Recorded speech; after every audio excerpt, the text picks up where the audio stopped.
Credence book of world रेकॉर्डमध्ये नोंद झालेली पहिली digital media press media live. आपण पाहत आहात प्रेस मीडिया लाईव्ह।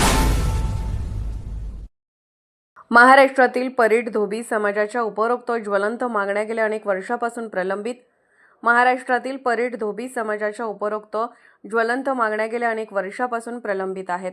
देशातील 18 राज्यामध्ये रजक धोबी समाज हा अनुसूचित जातीमध्ये आहे। 1960 पूर्वी भंडारा आणि बुलढाणा जातीमधून कमी केल्यामुळे परिधे समाजावर प्रचंड मोठा अन्याय झाला आहे। गेल्या 30-35 वर्षापासून महाराष्ट्रातील पर्यटन समाज ही मागणी सातत्याने सरकार पुढे मांडित आहेत।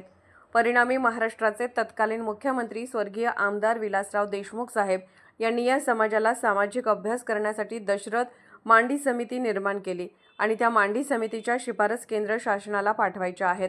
मार्च 2024च्या बजेटमध्ये अधिवेशनमध्ये विद्यमान अर्थमंत्री नामदार अजितदादा पवार यांनी महाराष्ट्रातील पर्यटन धोबी समाजासाठी संत गाडगे महाराज आर्थिक विकास महामंडळ स्थापना करू या प्रकारचे आश्वासन महाराष्ट्र विधानसभेमध्ये दिले होते।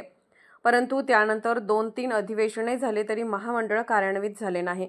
महाराष्ट्रातील मराठा व कुणबी अनेक प्रस्थापित जाते ओबीसी मध्ये समावेश झाल्यामुळे अल्प असलेले परभावी समाजाला त्या ओबीसीचा कसलाही फायदा होत नाही। त्यामुळे महाराष्ट्रातील पारीत धोबी समाजाला विशेष मागास प्रवर्ग म्हणून केंद्र सरकारला शिफारस करावी इत्यादी मागण्यांसाठी दिनांक आजपासून नागपूर येथील महाराष्ट्रातील प्रभावी समाजाच्या राज्यस्तरीय धरणे आंदोलन सुरू आहे। या प्रश्नांसाठी महाराष्ट्रातील परिस्थिती समाज संपूर्णपणे पुन्हा एकदा रस्त्यावर आंदोलन सुरू करीत आहे असे निवेदनात म्हटले आहे। वो पीरियड में महाराष्ट्र के मुख्यमंत्री विलासराव देशमुख साहब थे। उन्होंने ये समाज के लिए भंडे समिति करके एक ग्रुप निर्माण किया था और भंडे समिति ने सर्वे किया था ये राज्य में तो ये महाराष्ट्र में रजक धोबी समाज अस्मियत में ये अनुसूचित जाति में आता है क्या। तो उसका सर्वे होने के बाद सर्वे का रिपोर्ट पूरा पॉजिटिव आ गया। उसका रिपोर्ट कम से कम 4-5 साल जो सो दिल्ली सरकार को भेजा ही गया नहीं। बाद में 2-3 बार भेजा गया लेकिन हर बार कुछ ना कुछ क्यूरीज उसमें अंदर डाल के वैसा का वैसा वो जो सो पूरा वापस आता है। ऐसा करके बहुत परेशान कर दिया महाराष्ट्र गवर्नमेंट। महाराष्ट्र के परीट धोबी समाज के साथ बहुत बड़ी बेईमानी कर रहा है और ये एक सरकार नहीं, जो भी सरकार आएगा हमारे साथ कोई न्याय नहीं और इसलिए हम लोग कई सालों से संघर्ष कर रहे हैं। दूसरी बात यह है कि छोटे छोटे समाज के लिए बहुत सारा जो काम उन्होंने किया, जिनकी बड़ी ताकत है उनके लिए भी काम हुआ। और 2003 में महाराष्ट्र में हमारे स्वर्गीय आर पाटिल जो महाराष्ट्र के मंत्री थे उन्होंने जो औरंगाबाद संभाजीनगर है वहाँ पर उन्होंने आश्वासित किया था कि महाराष्ट्र में परीट धोबी समाज को हम श्री संत गाडगे बाबा आर्थिक वित्तीय महामंडल हम बना के देंगे उनके। लेकिन वो आश्वासन देने वाले भी अभी यहाँ दुनिया में नहीं है और वो अभी तक हुआ नहीं। तो अभी जो आप यहाँ पे आंदोलन के रूप में आप लोग यहाँ जमा है तो इस सत्र में आपको उम्मीद है कि आपकी जो मांग है जो भी आपने अभी बताया इन मांगों को उसमें विचार किया जाएगा। जो ऐसा है कि 2024 के बजट अधिवेशन में विद्यमान जो अर्थमंत्री है महाराष्ट्र के वित्त मंत्री अजितदादा पवार साहब इन्होंने मार्च 2024 के जो सदन में सेशन में जो मुंबई में जब बजट का सेशन हुआ तो महाराष्ट्र में संत गाडगे बाबा आर्थिक विकास महामंडल निर्माण किया जाएगा ऐसा सभागृह में आश्वासित किया। और आज भी उन्होंने वित्त मंत्री है महाराष्ट्र के। हमारे लोग बोलते कि भाई अजितदादा पवार जो भी कुछ बात करते हैं जो होता नहीं वो बात नहीं करते और जो बात करते वो होता है।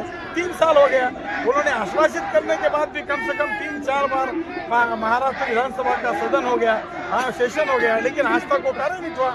अभी हमारी एक आज भी आशा है हम लोगों को कि अजितदादा पवार अगर बोलते जैसा वैसा करते हैं तो ये महामंडल कार्यान्वित होगा। ये विश्वास के साथ हम यहाँ पर जो बैठे हैं और हम यकीन करते हैं कि ये महाराष्ट्र का जो गवर्नमेंट है नामदार अजितदादा पवार हो देवेंद्र जी फडणवीस साहब को हमारे सारे जो मालूम है, हमारे जो भी प्रश्न है उनके बारे में उनको जानकारी है। हम लोगों को आशा है कि ऐसा तो घर में जो छोटा बच्चा भी अगर नहीं रोया तो उसको माँ भी नहीं पिलाती। तो इसलिए जो बार बार संघर्ष करते आए हैं, आज भी संघर्ष कर रहे हैं, लेकिन ये बार का संघर्ष हम बहुत बेकार करेंगे। आज 1-2 आज का दिन पहला दिन है हमारा, कल भी है। हम 9-10 तारीख तक जो बहुत शांति से आंदोलन करेंगे, लेकिन 11 तारीख को ये सरकार के खिलाफ हम बहुत बड़ी प्रेत यात्रा निकाल कर जो सो यहाँ पर हिंदुत्ववादी जो सरकार है इसका जो भी कुछ जो एक तजुर्बा है उनके विचारधारा है वो पूरी विचारधारा हम रोड पर जलाएंगे। यहाँ में जो भी कुछ वातावरण चल रहा है ये ठीक वातावरण नहीं है। ये डेमोक्रेटिक प्रोसेस को पूरा दफनाने का प्रोसेस गवर्नमेंट ने चला है। ये प्रोसेस हम सहन नहीं करेंगे। ये लोकतंत्र को गला जो सो दबाने का काम सरकार कर रहा है और जो बातें करते हैं फुले शाह अम्बेडकर की शोषित समाज की, लेकिन ये ऐसे नहीं है। जिसके हाथ में लकड़ी है उसका ही ये काम में जो जिससे उसका काम हो रहा है। ये सरकार के पास सामाजिक न्याय की कोई परिभाषा नहीं है और इसलिए हम लोग आशा करते कि ये काम हमारा ये आंदोलन से बनेगा।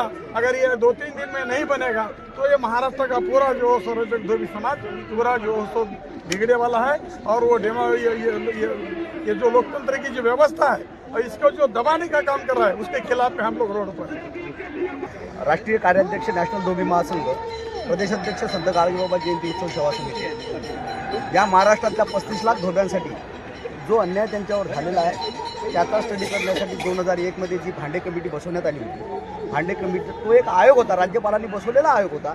त्या रिपोर्टमध्ये हे सिद्ध झालेलं आहे की हे 1960 पर्यंत महाराष्ट्रातला धोबी आरक्षणामध्ये होता। ज्या पद्धतीनं आजही 18 राज्यामध्ये हा धोबी पुऱ्या देशात शेड्यूल कास्टमध्ये आहे त्याच पद्धतीनं तो 1960 पर्यंत होता। त्याला काढताना राज्य शासनाने आर्टिकल 341चा भंग केलेला आहे। आर्टिकल 341 प्रमाणे कोणत्याही जातीला एससी मध्ये टाकणे किंवा एससीच्या प्रवर्गातून काढणे ही प्रक्रिया कुठल्याही राज्याला याचा अधिकार नसताना काढल्या गेलेली आहे। हा अधिकार केवळ संसदचा आहे। एखाद्या जातीला त्या प्रवर्गात टाकणे किंवा काढणे ही प्रक्रिया राज्याच्या कॅबिनेटचा प्रस्ताव पास करावा लागतो।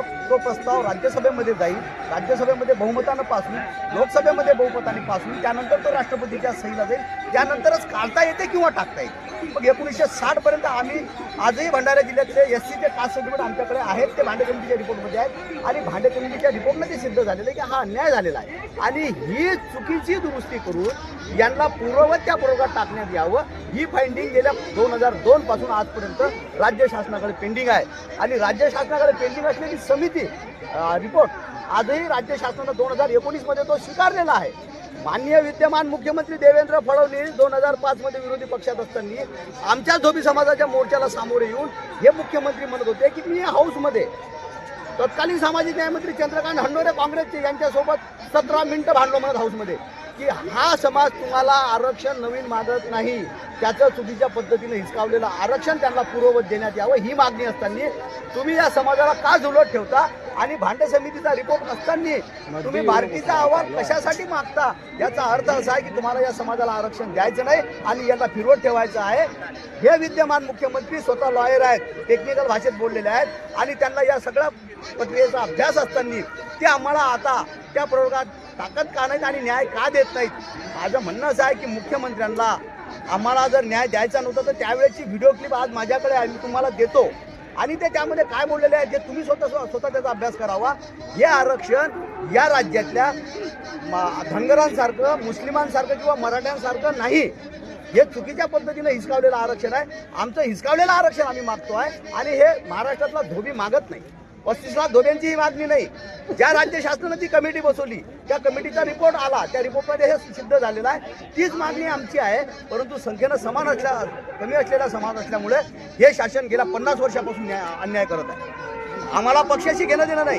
काँग्रेस असेल, राष्ट्रवादी असेल, भाजप असेल, जो सत्य झाला त्या प्रत्येकानं आमच्यावर या महाराष्ट्रातल्या धोब्यावर अन्याय केलेला आहे। आता आम्ही स्वस्थ बसणार नाही। महाराष्ट्रातला सकल धोबी, या महाराष्ट्रातल्या संपूर्ण धोबी संघटना एकत्र येऊन सकल धोबी आरक्षण समन्वय समितीच्या माध्यमातून आम्ही हे उपोषण करतोय आणि आम्हाला जोपर्यंत आमचा आरक्षणाचा हक्क मिळणार नाही तोपर्यंत आम्ही उठणार।